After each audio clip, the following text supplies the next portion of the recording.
So one of the things that's most interesting about AI/ML now is, since it's been out for a while, you can start to notice some patterns. And the cycle or the patterns work something like this. So new model comes out, the model is superior to the previous model, but the new model is bigger, it requires more information to be trained, and so you have to deploy more interconnect and more photonics to meet the needs of the model. Now, the technology that you're deploying is not the same technology, it's better technology, it's newer technology, so there's some innovation that's required.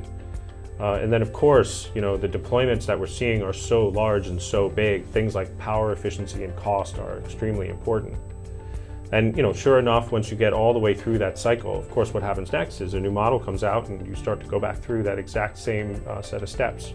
But there's another layer to that cycle that I think is extremely interesting. That layer is about the size and the scale of what's being asked for from a photonics standpoint. So every time a new model comes out, the model can do more things because it's bigger.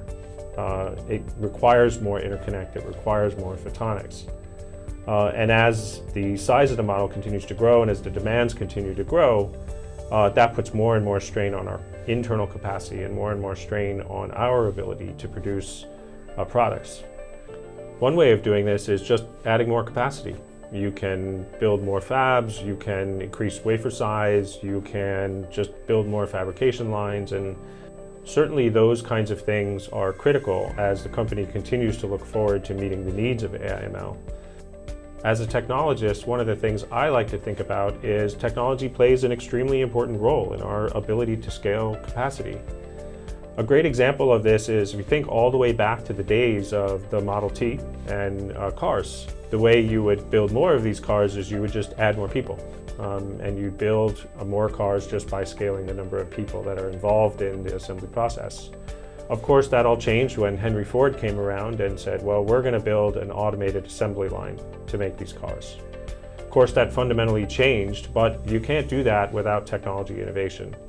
And I think that's perhaps the most interesting thing from a technology standpoint as photonics continues to scale.